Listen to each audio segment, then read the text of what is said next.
கதை இது கதை எங்க ஊரு கதை அப்பனாத்தா பாட்டன் பாட்டி சொல்லி வந்த கதை கதை இது கதை எங்க ஊரு கதை அப்பனாத்தா பாட்டன் பாட்டி சொல்லி வந்த கதை பாட்டி சுற்ற வடையில ஆரம்பிச்ச கதை இப்ப பல்லு போய் சொல்லு போய் கண்ணம் ரெண்டு முள்ள போய் தாக கிடந்தாலும் நாங்க கேட்போமல்ல கதை ஊர் கதை உறவு கதை நாய் கதை நரி கதை தெய்வ கதை தேச கதை பேய் கதை பெருமாள் கதை ஒட்டி உறவாடி நாங்கள் ஊட்டி வந்த கதை ஒட்டி உறவாடி நாங்கள் ஊட்டி வந்த கதை எங்க பாரம்பரியங்களை பக்குவமா பண்ணி காத்து சந்ததிகள் தோறும் நாங்கள் காத்து வந்த கதை சொல்ல போறோம் நல்ல கதை சொல்ல போறோம் டான் தொலைக்காட்சியில் கதைக்கு ஒரு பஞ்சம் இல்ல கதை சொல்ல போறோம் நாங்க கதை சொல்ல போறோம் டான் தொலைக்காட்சியில் கதைக்கு ஒரு பஞ்சம் இல்ல கதை நேரம் வணக்கம். வணக்கம் வணக்கம். உங்களோட பேச கொண்டு வந்தேன் நான். எனக்கு பேசி என்ன செய்ய உங்களோட இன்டர்வியூ ஒன்று எடுக்க பண்ணேன். இன்டர்வியூ முன்னால கேமரா வச்சுட்டு இன்டர்வியூ பண்ண போறோம். சரி சரி சரி. இது வந்து கேஷுவலான கதை. கேஷுவலா அது பிரச்சனை இல்லை. நீங்க இது வந்து இன்டர்வியூ மாதிரி எல்லாம் இது கேஷுவல் ரைட். யாருன்னு சொன்னாலும் இது ஒரு கேஷுவல். இப்ப என்னன்னு சொன்னா உங்களுக்கு உங்களை பற்றி நான் உங்களுக்கு கொஞ்சம் சொல்லணும். உங்களுக்கானது வந்து உங்களோட சிரிப்பு ரைட். மற்றது நீங்க கதைக்கிற அந்த கதை ஒரு கெத்தான ஒரு கதை. இதை நீங்க விட்டீங்கன்னு சொன்னா நீங்கள் ஒன்று லோஸ் பண்ணக்கு சமன் ரைட். அப்ப நீங்க அதுல இருந்து விடக்கூடாது ரைட். அப்ப என்ன கேள்வி என்று சொன்னா இப்ப நீங்க ஒன்று யோசிக்கிறீங்க. உங்களோட யோசனை என்ன? இந்த மக்கள் பலம் இருந்தா எதுவும் சாதிக்கலாம்னு யோசிக்கிறீங்களோ? அதுதான் உண்மை. எனக்கு இப்ப வந்து மக்களுடைய பலம் வந்து எனக்கு இருக்கு சரியா. எனக்கு என்னுடைய பலமே வந்து இப்ப மக்கள் தான். அதனால நான் சாதிப்பேன். உங்களுடைய பலம் வந்து ஒன்று உங்களுடைய வாய், ரெண்டாவது உங்களோட சிரிப்பு, உங்களோட துணிச்சல், அடுத்தது மக்கள், இதுதான் அடுத்தது உங்களோட முகம். இதுதான் உங்களோட பலம். அதை ஏற்றுக்கொள்றேன். அப்ப இந்த மக்கள் பலம் இருந்தால் இந்த சட்டங்கள்ல அல்லது இந்த மன்றுகள்ல எல்லாம் சாதிக்கலாம்னு நீங்க உண்மையா மக்கள் பலம் இருந்தா எதுவும் சாதிக்கலாம். இல்ல அந்த இடத்துலதான் நீங்க ஒரு பிளவு என்ன எனக்கு வந்து இப்ப வந்து மக்கள் தான் முக்கியம். இப்ப நான் இந்த சமூக வலைத்தளத்துல தனியா இருந்து கத்திருந்தாண்டா எதுவும் ஈடுபட்டிருக்காரு சரியா. எனக்கு இன்றைக்கு நான் ஒன்று காட்டினபடியால் தான் இன்றைக்கு மக்கள் என்னுடைய பக்கம் வந்து நிற்கிறாங்க. உங்களுக்கு வந்து இப்ப முகநூல்ல இல்லாத ஆக்கள் இப்ப வீட்டு ஒரு ஆள் டிக்டாக் பார்த்தால், வீட்டு ஒரு ஆள் பேஸ்புக் பார்த்தால், வீட்டு ஒரு ஆள் இது ஒன்றும் மீடியாவில் வேற இல்லை உண்டுமா? எல்லாமே வந்தது இந்த சமூக ஊடகங்கள். அந்த சமூக ஊடகங்களை பார்த்த அடிப்படை அறிவில்லாத மக்கள் கூட இன்றைக்கு உங்களுக்கு சப்போர்ட்டா இருக்காங்க.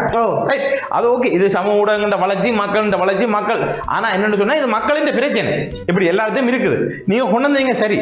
ஆனா நீங்கள் ஏன் இது ஒரு நீதிமன்றத்துக்கு போகும், இது ஒரு சட்ட சிக்கல் வரும், அந்த வேளையில இந்த சட்ட சிக்கல் வருகின்ற போது அல்லது சட்ட ரீதியான பிரச்சனை வருகின்ற போது அது எப்படி கையாளலாம் யோசிக்காமல் ஏன் நீங்க இப்படி செய்த? நீங்க எனக்கு வந்து மக்களோட பலன் ஒன்று இருந்துச்சுன்னு சொன்னா எங்க முன்னாலும் நான் வென்று கொடுக்கலாம்.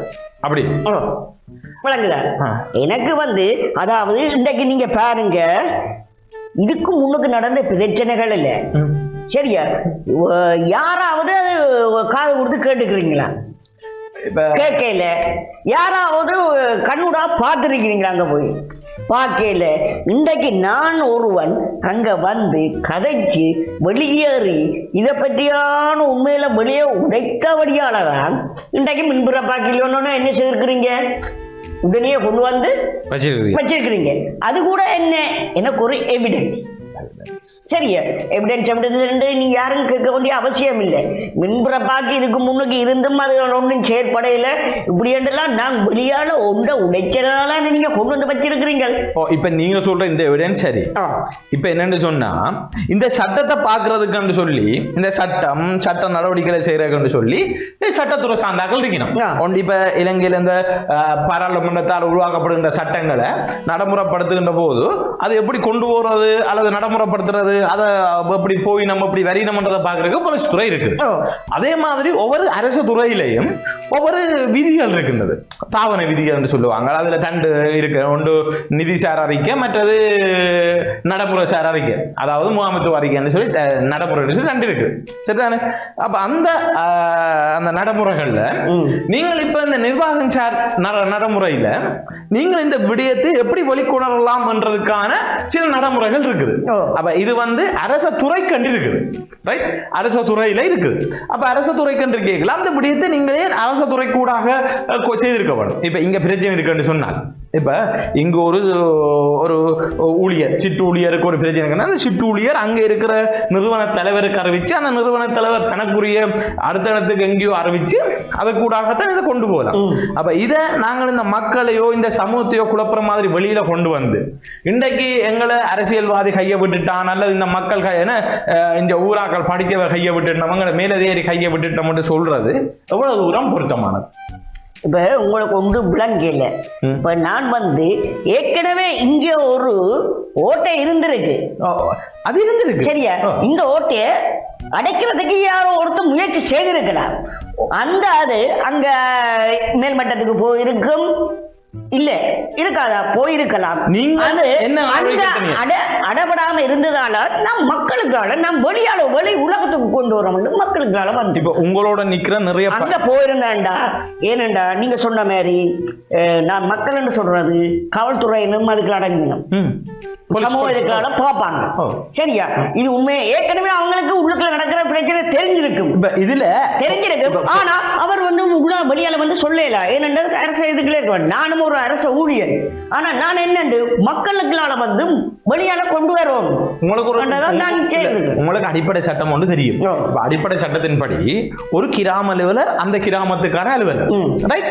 அப்ப அந்த அலுவலர் வந்து இன்னொரு இடத்துக்கு போவைக்குள்ள ஒரு பிரச்சனை வந்தால் அவர்ல தான் குற்றம் சாட்டப்படும். அப்ப இன்னும் ஒன்று என்னன்னு சொன்னா, இந்த போலீஸ் துறை இருக்கு தானே, இந்த போலீஸ்ல ஒரு எக்ஸ்டர்னல் நபர் எடுப்போம். அந்த எக்ஸ்டர்னல் நபருக்கு இங்க இந்த இடத்துல ஒரு கொலை ஒன்று நடந்திருக்கோ அல்லது ஒரு பிரச்சனை நடந்திருக்குது, ஆனால் அவருக்கு அந்த விடயம் தெரியும். அந்த விடயத்தை செய்தாலும் ஆதாரம் இல்லை என்று சொன்னால் ஒண்ணுமே செய்ய முடியாது. உங்களுக்கு தெரியும், நீதிமன்றம் கேட்கிறது வந்து ஒரு சட்ட ரீதியான ஆவணங்கள். அப்ப உங்களுக்கு நான் சொல்ல வேண்டியது இல்லை, உங்களுக்கு தெரியும் அகச்சான்று புறச்சான்று தெரியும். இவ்வளவு மக்களையும் கூட்டிக் கொண்டு வந்து இந்த மக்கள் தான் எனக்கு சாட்சி என்று சொன்னா இது நீதிமன்றம் ஏற்றுக்கொள்ளாது என்று சொன்னா அது சட்டத்துல இல்ல. அதுக்கு தானே நான் சொன்னேன், ஆதாரம் ஒன்று இல்லாத இடத்துல கொண்டு வந்து வச்சதே ஒன்று ஆதாரம். ஒருத்தர் முன்னு சொல்லலாது, ஏன் நீங்க அதுக்கு முன்னுக்கு கொண்டு வந்து வைக்கல? ஒரு மின்பராக்கி பாட்டியோ இருக்கணும், ஏன் அதை கொண்டு வந்து வைக்கவில்லை? நீங்க கேட்கறது நியாயமான கேள்வி. நான் என்ன கேட்கிறேன்னு சொன்னா, இந்த நியாயமான கேள்வியை நீங்க கேட்கல. நான் என்ன கேட்கிறேன்னு சொன்னா, இது மின்பரப்பாக்கி என்ற பிரச்சனை இருந்தது, அந்த மின்பரப்பாக்கி இப்ப கொண்டு வந்து வச்சது இவ்வளவு நாளுமே கொண்டு வரல, அது ஓகே. இத மாதிரி தான் பல ஊழல்கள், சரி பல ஊழல்கள். ஆனா இத நான் சொல்லப்பட்ட பல ஊழல்கள் இப்படி இன்னும் இருக்கு, கண்டுபிடிக்கணும். மாதிரி இருக்கிறான்றத நான் உங்களுக்கு காட்டி இருக்கிறேன், மற்ற கண்டுபிடிக்கணும். நீங்க இங்க வந்து இப்படி நடந்திருக்கா இல்லையானது வந்து கண்டுபிடிங்க. நீங்க அதுக்கு மக்கள் இருக்கிறாங்க, சாட்சி மக்கள் இருக்கிறாங்க. நீங்க மக்கள்கிட்ட வந்து கேட்டீங்கன்னா மக்கள் சொல்லுவாங்க, இன்னென்ன பிரச்சனை இங்க இருக்கு, இது இப்படி என்ற உள்ள இதுக்கெல்லாம் செத்தது, இதுதான் இப்படி நடந்தது. நீங்க சொல்ல வர்றது சரி. இதுகளை நீங்க எழுத்து மூல ஆவணமா எங்கேயாவது அனுப்பி அதோட கொப்பி இருக்கா, அல்லது இதை நீங்கள் என்னன்னு சொன்னா ஒரு நீதிமன்றலையோ அல்லது போலீஸ்லயோ ஒரு வழக்கு தாக்கல் அதுக்கு எழுத்து மூலமான இதுகள் என்னடா இருக்க கேள்விக்கு கூட இருக்கு. நீங்க இப்ப சற்று 2-3 நாளைக்கு முன்னுக்கு வந்தது பார்த்திருக்கலாம். ஒரு இறந்த வண்ட இது அட்மின் ஆகின இதை பற்றி ஒரு பில்ல போட்டு கொடுத்துருக்கு. அது அது அது என்னண்டு இல்ல இல்ல இப்ப நீ அது எப்படி இதே போலதானே அந்த பிள்ளையர கையும் போயிருக்கும். கை போனதுக்கு என்ன நடவடிக்கை எடுத்த நீங்கள்? அந்த அதாவது ஒன்று மரியாத அந்த பிள்ளைக்கு அங்க வேலை செஞ்ச தாதியர் கவனினம் சொல்லி கடைசியா அங்க விஷயத்தை முடிச்சு விட்டீங்க. அது யாரு? எங்க தலைமைப்பிடமே சரியில்லாம இருக்கேங்க. நான் அந்த துறையில இருக்குன்னு காட்டி கொடுத்ததுல எந்த பிரச்சனை இருக்குது? நீங்க சரி, இப்ப நீங்க செய்ய வேண்டியது சொன்னா இது எழுத்து மூலமா இங்க ஒரு போலீஸ் துறையில கொடுத்திருக்க. எழுத்து மூலமா தானே மக்கள் சரி, வாய் மூலமா மக்கள் வந்து தண்ட பிள்ளைகளுக்கு என்ன எவிடன்ஸோட என்னென்ன கை போனது எடுக்க வேண்டிய நிர்பந்தம் என்ன கேள்விக்கு யாராவது ஒரு வைத்தியர் எங்கேயாவது இடத்துல சொல்லப்பட்டதா? இங்க என்னன்னு சொன்னா, எல்லாரும் வைத்தியரா இருக்க முடியாது, எல்லாரும் போலீஸா இருக்க முடியாது, எல்லாரும் நீதிபதியா இருக்க முடியாது, எல்லாரும் லோயரா இருக்க இயலாது. ஆனா அதுக்கேற்ற துறைகள்ல அதுக்கேற்ற படிச்சு வரணும்ன்றது ஒரு சட்டம் இருக்குது. அப்ப என்னன்னு சொன்னா, எல்லாருக்குமே தனித்தனி விருப்பங்கள் இருக்குது. எல்லாருக்கும் தனித்தனி விருப்பங்கள் இருக்கு, என்னென்ன செய்ய வேண்டிய இருக்குது. அப்ப எல்லாரும் தனித்தனி விருப்பங்களை செய்தால் மற்றவனுக்கு பாதிப்பு. இதனாலதான் சில சட்டங்களை வரையறுத்திருக்காங்கன்னு சொன்னா ஒருதற்ற விருப்பங்களும் வெறுப்புகளும் மற்றவன பாதிக்கப்படக்கூடாது.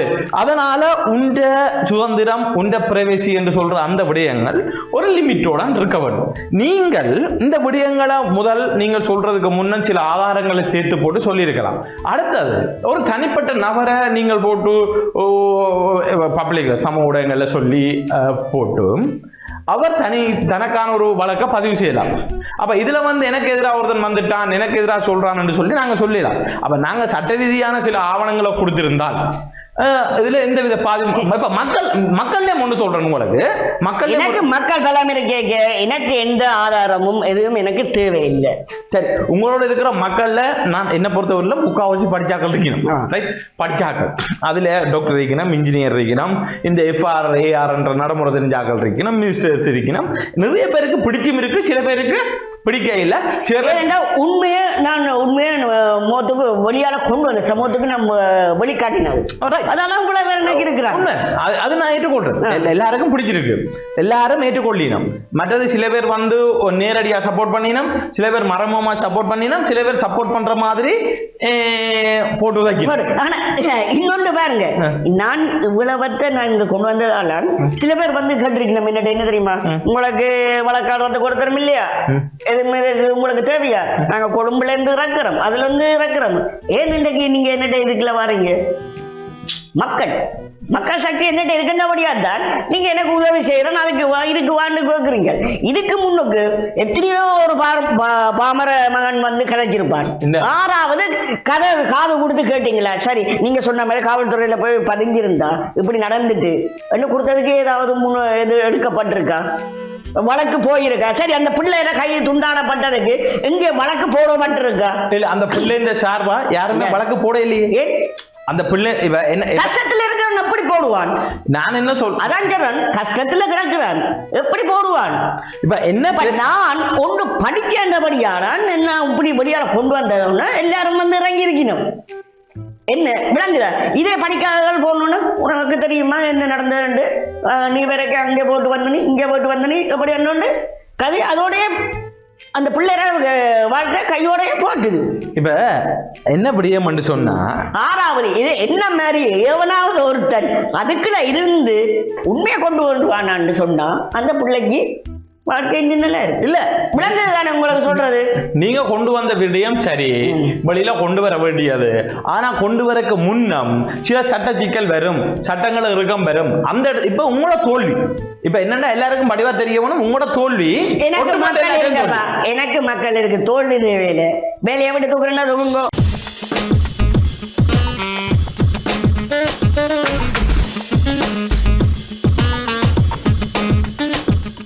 மக்கள் தலைமை இருக்குன்னு சொல்றீங்க. உங்க ARFR இருந்த இப்ப என்னன்னு சொன்னா, நீங்க நடைமுறை சட்டத்துக்கு ஏற்ற மாதிரி போயிருந்தா, இப்ப உங்களோட தோல்வி போயிருந்தா வெற்றி. இப்ப உங்களோட தோல்வி இனிமேல் ஒருத்தன் ஆபீஸுக்கு இருந்த ஒரு பிரச்சனையை கிண்டினால் அந்த கின்றவன் அலட்டல், கின்றவன் ஒரு கோமாளி, கின்றவன் பிரச்சனைக்குரியாள் என்று சொல்லி எல்லாருமே அடக்கி போடுவாங்க.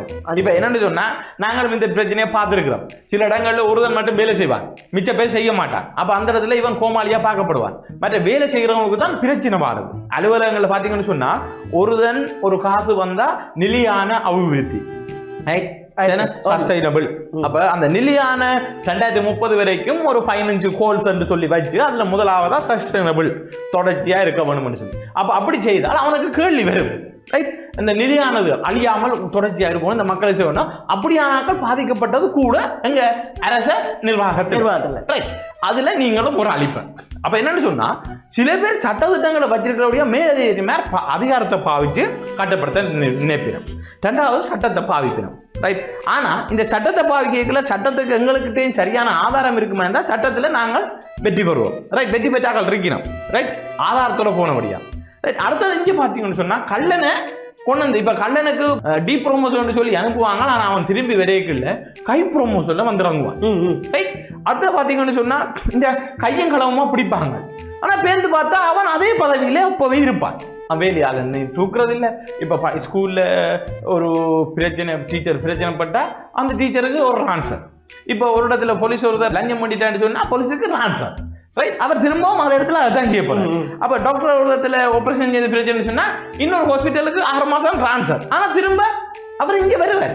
3வது நாளே இங்க மேலதிக சிகிச்சைக்காக வருவார். அப்ப இது எங்கட சட்டங்கள்ல இருக்கிற பிரச்சனை. அப்ப இந்த சட்டங்களை இயற்ற வேண்டியதுதான் எங்களுடைய இப்ப நீங்க சொல்ற மாதிரி எங்கட அரசியல்வாதிகள் என்ற நோக்கம். இப்ப அவர் நான் என்ன சொல்றேன்னா லோக்கல் கவர்மெண்ட் வந்து ஒரு சமூக சேவைக்கு சமம். அதே மாதிரி மாநில சபையில ஒன்றுமே செய்யலாம். அடுத்தது நீங்க சொன்ன மாதிரி பார்லிமெண்ட்ல போய் எல்லாரும் கதைச்சு இந்த சட்டங்களை இயற்ற வேண்டும். ஆனா அது நடைமுறைக்கு வராது. ஆனா அங்கேயும் டாக்டர் இருக்கணும். சுகாதார அமைச்சர் அவை பார்த்தா எல்லாம் டாக்டராகவும் இருக்கணும். ஆனா அவையிலும் இதை செய்வினோம்னு கேட்டா அங்கதான் ஒரு கேள்விக்குறி நீங்க கேட்கணும். அப்ப நான் இதுக்கு ஒரு கதை ஒன்று உங்களுக்கு சொல்றேன். மக்கள் இருக்குன்னு தானே. அப்போ ஒரு முறை பண்டாரவன்னியன் வெள்ளக்காரோட சண்டை பிடிச்சாராம். சண்டை பிடிச்சிட்டு சனத்தை கேட்டாராம். சனத்தை வாங்க உண்டு எங்க வேற சொல்லி சண்டைக்கு. அப்ப சனம் சொல்லிச்சுதான் அந்த பண்டாரவன்னியனுக்கு சப்போர்ட் பண்ண சனத்துக்கு பயம். சனம் அப்படித்தான். சனம் ஒரு நாளைக்கு நிற்கும், ஒரு நாளைக்கு நிற்காது. சனம் சொல்லிச்சுதான் நாங்கள் சண்டைக்கு வரையில நாங்கள் வாளோட வாரம் அவன் தோக்கோட வாரான் சுடுறான் தூரன் நாங்க செத்து போறோம் கிட்ட அவனும் பாலனா. அப்ப பண்டாரவன்யன் ஜோதிச்சானா சரி உங்கள்ட்ட தோக்கத்தானே இல்ல பீரங்கி தானே இல்ல ரைட். உடனே என்னதானா அண்டைக்கே இரவு ஒரு கொஞ்சம் தன்னிட்டு இருக்கிற படைபலத்தை எல்லாம் திரட்டி முல்லைத்தீவு கோட்டையை உள்ளட்டு அங்க இருந்த பீரங்கிகள் துவக்கள் எல்லாத்தையும் மல்லி கொண்டு வந்துச்சான். ரைட். கதையோ அவன் செய்தது நியாயமோ இதுல இருந்து ஒரு கதை அள்ளி கொண்டு வந்துட்டான். வந்துட்டு இப்ப சொன்னா என்னிடம் துவக்கி இருக்குது, எங்கள்கிட்ட பீரங்கி இருக்குது, இப்ப வாங்க வெள்ளையான துரத்துவோம். அப்ப சனம் சொல்லிச்சுதான் எங்களுக்கு உதவி இயக்க தெரியாது ரெண்டு ஒரு பகுதி சொல்லிச்சான். இன்னொரு பகுதி சொல்லிச்சுதான் இதுக்கு குண்டு தீண்டா என்ன செய்யறது. சரி அப்ப சனம் கேட்ட கேள்வி அது சரி. ஆனா சனத்துக்கு அதுக்குள்ளே படிச்சுட்டேன்டா. சனம் கேட்ட கேள்வி என்ன, சனத்துக்கு விருப்பம் இல்லை. அப்ப பண்டாரவன்னியோட முடிவெடுத்தாங்க ஒன்னும் செய்யலாது. அப்ப இந்த சனம் இப்படித்தான் ஒரு நாளைக்கு நிற்கும் ஒரு நாளைக்கு நிற்காது. சனம் முதல் சொல்லும் அங்கிட்ட குண்டில் ஒன்று மில்லியன் நீ அதை கொண்டு வந்தா சனம் வேறு ஒரு கேள்வியை கேட்கும். அதுதான் நாங்க என்ன சொன்னா தனியை நாங்க யுத்தத்துக்கு வாரோம் என்று சொன்னா தனி ஒரு போராட்டத்துக்கு போறோம்னு சொன்னா நாங்க அதுக்கு சட்ட ரீதியா நாங்க என்னதான் செய்தாலும் இது இலங்கை நாடு இலங்கைக்குள்ள என்னவும் செய்யாமல் செய்தாலும் உலகத்திலேயும் ஒன்று சொல்லி ஒரு நீதிமன்றம் இருக்கு, சர்வதேச நீதிமன்றம் சொல்லி அதுக்கு விட சொல்லுவோம். ஆனா அதுக்கான ஆதாரங்கள் சரியாக இருக்கும் போது ஆனா என்னன்னு சொன்னா எல்லாருமே மனிதன்றபடியா எழுபடும். இப்ப சதாம் ஹுசைன் வந்து ஒரு 180 பேரை கொலை செய்தார், குர்தீஸை கொலை செய்தார்ன்றதுக்காக சர்வதேச நீதிமன்றம் அமெரிக்க படைகளை இறக்கி அவருக்கு கைது செய்து அவரை தூக்கில விட்டார். ஆனா இப்படி இந்த இது சர்வதேச நீதிமன்றம் இருக்குது. அதே மாதிரி இலங்கையில உள்நாட்டு நீதிமன்றங்கள் இவ்வாறான பிரச்சனை தீர்க்கும். அப்ப எல்லாரும் எல்லாம் செய்யலாம். அப்ப இந்த இடத்துல நீங்கள் சில ஆதாரங்களை ஏன் சேர்க்காம விட்டுறீங்கள்? அந்த முதலாவது அந்த ARFR இப்ப நீங்க இன்னும் மட்டும் கேட்கிறீர்கள் நான் லைவ் வீடியோ விட்டா தான் பிரச்சனை, நான் பேஸ்புக்ல போட்டா தான் பிரச்சனை, மற்றாக்கள் போட்டா என்னண்டு. அப்ப மற்றாக்கள் போடுறதுல சமூகம் குழம்ப இல்ல, சமூகம் கிளம்பி ஒரு பிரச்சனைக்கு வரையில, நீங்க போடுறதுல சமூகம் ரோட்டுக்கு வந்துட்டுது, இது நீங்க சமூகத்தை தூண்டினீங்கள் என்று ஒரு வழக்கு போட்டால் நீங்கள் எப்படி அதை கையாளலாம்? அப்ப இதுக்குத்தான் நாங்க என்ன சொல்றோம், ஒரு புத்திஜீவிகளா இருந்து கொஞ்சம் பேர் அட்வைஸ் பண்ண வரணும். இங்க புத்திஜீவிகள் என்னன்னா நீ போடான்னு தள்ளிடும், யாருமே அட்வைஸ் பண்றதுக்கு சரியா இல்லை. அது சரி. இப்ப நீங்க சொன்ன மாதிரி தான் பண்டாரவன்னியன் மக்கள்கிட்ட கேட்க மக்களை நம்பித்தான் கடைசியில தோத்து போனார். சரியா? அதே மாதிரி இப்ப எனக்கு கொஞ்சம் ஞாபகம் வருது. நானும் இந்த மக்களை நம்பிக்கொண்டு தேவையில்லாத இதுகளை போட்டு கொண்டு இருக்கிறேன்.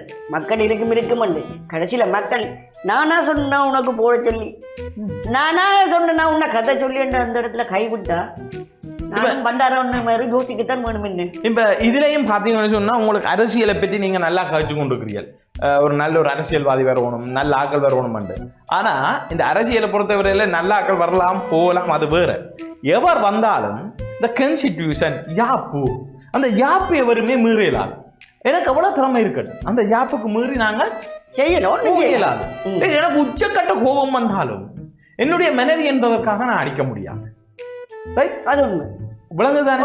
அப்ப இந்த விடயங்களை இப்ப எங்கட நாய்க்கு கூட அடிக்க முடியாது. சரி எனக்கு விளங்குது. ஆனா நானும் என்ன செய்திருக்கணும், இந்த இதுல யாப்ப நானும் படிச்சுட்டு இதண்டி இருந்தேன்னு சொன்னா கத்த தேவை. கத்தி இருக்காம இருந்ததுல எந்த மரியாதை இன்னும் கொஞ்சம் ஓரளவுக்கு கூடி இருக்கும். இல்ல நீங்க கொண்டு வந்த விடயம் சரி, வெளியில கொண்டு வர வேணும். இப்ப என்ன செய்யணும்னு சொன்னா, இந்த மக்களின் வேலை என்னன்னு சொன்னா, இந்த மக்களின் வேலை இன்றைய வேலை, மக்களின் இன்றைய வேலை உங்களுக்கு சார்பான ஆதாரங்கள் எல்லாத்தையும் திரட்ட வேண்டும். எந்தெந்த ஹாஸ்பிட்டல்ல, எந்தெந்த வைத்தியசாலையில் என்னென்ன பிரச்சனை நடந்தது, யார் யாருக்கு கை போனது, யார் யாருக்கு கண் போனது, யார் யாருக்கு மாறி ஆபரேஷன் நடந்தது, யார் யாருக்கு கத்திரிக்கோள் வச்சு தைக்கப்பட்டது, யார் யாருக்கு கற்பப்பை நீக்கப்பட்டது, இப்படியானதெல்லாம் இருக்குது. குழந்தை பிறவுக்கு முன்னம் சில பிரச்சனைகள், குழந்தை வயிற்றுல தங்கைக்குள்ள பிரச்சனை சொன்னோன்னா அங்க ஆபரேஷன் செய்யக்கல, சரி அங்க ஆபரேஷன் செய்யக்கல, கற்பப்பை எடுக்கப்பட்டது, வாழ்க்கை முடிச்சு எடுக்கப்பட்டது. Yes yes. அப்ப இந்த இடங்கள்ல நான் என்ன சொல்றேன்னு சொன்னா, இந்த ஆதாரங்கள் எல்லாம் திரட்டி, என்ன எழுத்து மூலமான ஆதாரங்கள் இவற்றெல்லாம் கிளினிக்கோ பியல் கிளினிக்கோ இதெல்லாம் அதெல்லாத்தையும் திரட்டி கொண்டு போய் இந்த உங்கள்கிட்ட தரவும், அல்லது உங்கள் சார்பான வக்கீலிட்ட தர வேண்டும். அப்ப இதுகள் என்ன செய்யும்னு சொன்னா, உங்களுக்கு ஒரு வலுவை தரும். உங்களுக்கு இன்னும் ஒரு கதை சொல்லலாம். ரைட், இந்த அரசியல்வாதிகளும் இந்த மக்களும் எப்படி இருப்பினம்ன்றத உங்களுக்கு ஒரு கதை சொல்றேன். ரஷ்யாவில் ஒரு ஸ்டாலின் நினைக்கிறேன், ஸ்டாலின் சபைக்கு வரையக்குள்ள ஒரு கோழியை கொண்டு வந்தார். அவ கொண்டு வரையக்குள்ளே ஒவ்வொரு இறகா புடுங்கி போட்டு கொண்டு வர. அப்ப அவங்க மந்திரிமார் சொன்னாங்களாம், இந்த நாடு இப்படி குழம்பி போயிருக்குது, இனி எங்களை சப்போர்ட் பண்ணாது, நாங்க தோற்க போறோம். புடுங்கி போட்டு கோழியை கொண்டு வந்தா கோழியில் ஒரு சட்டையும் இல்லை. அவ கோழியை தூக்கி விட்டாராம். கோழி அப்படியே நிக்குதான். சரி, கொஞ்சம் அரிசி கொண்டு சொன்னார். தூக்கி கொண்டு வந்து அரிசியை போட்டாராம். கோழி அந்த அரிசியை சாப்பிடலாம், பட் காலுக்கு போட வந்து சாப்பிட்டு. அப்ப அவர் சொன்னாராம், மக்களுக்கு நாங்கள் ஆட்சிக்கு வந்த பின்பு, ஆட்சிக்கு வந்த எவ்வளவு வலியையும் எவ்வளவு வேதனையும் கொடுக்க மக்கள் தாங்கிக் கொள்வார்கள், அதை ஏற்றுக்கொள்வார்கள். கோழியா மாதிரி செட்டியை புடுங்க வலிய தாங்கி கொண்டு நோவுல கீழே கிடந்தது, சாப்பாட்டை போட்டோன்னு இல்ல கத்துவார்கள், குளறுவார்கள், எல்லாம் செய்வார்கள். சாப்பாட்டை இதே மாதிரி நாங்க அரசியலுக்கு எலெக்ஷன் கேட்கிற டைம்ல ஏதாவது ஒரு சலுகை கொடுக்க மக்களுடைய எண்ணங்களோட நிற்பார்கள். இது எழுதப்படாத ஒரு யதார்த்தமான உண்மை. அது உண்மைதான். இப்ப பாத்தீங்கன்னு சொன்னா, இதுவரையில எந்த அரசியல்வாதிகள் எங்க இருக்கணுமோ அதே அரசியல்வாதிகள் ஒரு 2-3 பேர் மட்டும் மாறலாம். அவர்களுக்கு பதிலாக வேறு ஆக்கள் வரலாம், அல்லது இவர்கள், ஆனா அதே கட்சிக்காரர் அல்லது அதே ஆக்கள்லாம் இருக்க போறாங்க. இது கண்கூடு. நீங்க பாத்தீங்கன்னு சொன்னா 77ஆம் ஆண்டுல இருந்து இட்ட வரைக்கும் பாராளுமன்ற எம்பியா இருக்கிறார்கள் நிறைய பேர் இருக்கிறாங்க. அப்ப என்ன காரணம்? அந்த மக்கள் அவையை திரும்ப நம்பினோம். அப்ப திரும்ப நம்ப போகிறாங்க. நாங்களும் அதான் செய்ய போறோம். அந்த இடத்துல இந்த என்னதான் சொன்னாலும் இந்த சிஸ்டத்தை மாத்த இயலாது. ஆனால் நீங்க எடுத்துக்கொண்ட முடிவு சரி. ஆனா இப்ப நீங்க எடுத்ததன்படி இந்த மக்களோட தொடர்ச்சியாக நிக்க வரும். மக்களோட உசுப்பேத்தல் மக்களும் இருக்கிறாங்க. அவர்களுக்கு விடயமும் தெரியாது, இது ஏதோ சரி. ஆனா என்னதான் சொன்னாலும் சில சமூக ஊடகங்களும் இருக்குது. அது நான் ஊடகம்னு சொல்லல. இப்ப போனை தூக்கினோடனே தூக்கி வெளியால காட்டினோடனே பார்த்துட்டு ஜனம் ஓமன்றதும் இருக்குது. இல்ல அது அவங்க என்ன லைக்குக்காகவும் அதுக்காகவும் செய்து போட்டு நாளைக்கு இவர்தான் செய்தும் அடுத்ததுக்கும் பாடுவான். இது அதே நான் பார்த்து கூட சமூக ஊடகங்கள்ல பேசப்பட்ட விடயங்கள் ஆதாரமாக நீதிமன்றத்தில் வழங்கப்படலாம். இவன் நீங்கள் தனிப்பட்ட நபர்களை குற்றஞ்சாட்டினால் அது ஒரு வீடியோவாக அந்த எத்தனை மில்லியன் பார்த்திருக்கிறார்கள். அப்ப அந்த மில்லியனுக்கு ஏற்ற வகையில அங்க அவர்கள் ஒரு வழக்கை தொடுக்கலாம். அப்ப என்ன சொன்னா, அதுல பார்த்தது பார்க்காத உண்மைக்கு அப்பால இது அந்த பார்க்கப்பட்ட வியூவர்ஸ் இவர்களுக்கு காட்டிக்கொள்ளும். இப்படியான நிறைய விடயங்கள் அங்க சமூக ஊடகங்கள்ல இருக்குது. அப்ப சமூக ஊடகங்கள் தவறானது அல்ல, ஆனா சரி கையாள விதங்க. அப்ப நாங்க சொன்னா எந்த ஒரு விடயம் செய்யலையும் நாங்கள் கடைசியாக சந்திக்க போற இடம் நீதிமன்றம். நீதிமன்றத்துக்கு எங்களுக்கு சரியான ஆதாரங்கள் தேவை. நீதிமன்றம் அழுதா பிறகு, அல்லது நாங்க சிரிச்சா பிறகு, அல்லது எங்களுக்கு வக்கீல் பழக்கம், அல்லது நீதிபதி எங்களுக்கு தெரியும், ஆனா நீதிபதி யாருக்குமே தெரிஞ்சாலும் இருக்க மாட்டார். அப்ப எங்களுக்கு சட்டம் தெரியும் என்றதெல்லாம் இல்லை. உங்களுக்கு தெரியும், எங்களோட நாட்டுல 2 விதமா நடந்திருக்கு. ஒன்று அமைச்சராக இருந்தாங்களும் உள்ளுக்கு இருந்திருக்கணும், உள்ளுக்கு இருந்தாங்களும் அமைச்சராக இல்ல வேட்பாளரா வின் பண்ணி இங்க வந்திருக்கணும், பாராளுமன்றத்தை வந்து. அப்ப எங்க நாட்டுல கணக்க பிரச்சனை இருக்குது. அப்ப நீங்க சொன்ன மாதிரி நீங்க ஆதாரங்களை சேர்க்கிற விட நானும் கொஞ்சம் என்னுடைய வாய்க்கொழுப்புல கொஞ்சம் குறைஞ்சாதான் எனக்கு சரி. சார், இதுவரை நேரம் உங்களோட தொடர்பு கொண்டமைக்கு உங்களுக்கு நன்றி கூறி, நாங்கள் தொடர்ச்சியாக இந்த வீடியோவை நீங்கள் ஒவ்வொரு செவ்வாய்க்கிழமைகளிலும் எங்களுடைய இந்த டிவியில 7 மணிக்கு பார்க்க முடியும். நன்றி, வணக்கம். நன்றி.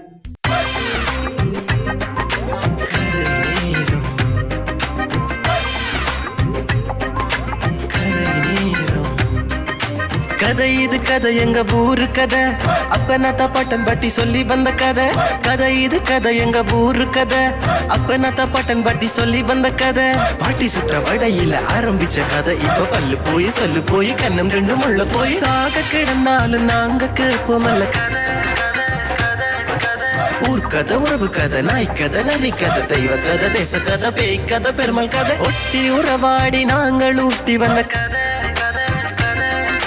ஒட்டி உறவாடி நாங்கள் ஊட்டி வந்த கதை எங்க பாரம்பரியங்களை பக்குவமா பண்ணி காத்து சந்ததிகள் தோறும் நாங்கள் காத்து வந்த கதை சொல்ல போறோம் நல்ல கதை சொல்ல போறோம் டான் தொலைக்காட்சியில் கதைக்கு ஒரு பஞ்சம் இல்ல கதை சொல்ல போறோம் நாங்க கதை சொல்ல போறோம் டான் தொலைக்காட்சியில் கதைக்கு ஒரு பஞ்சம் இல்ல கதை நேரம்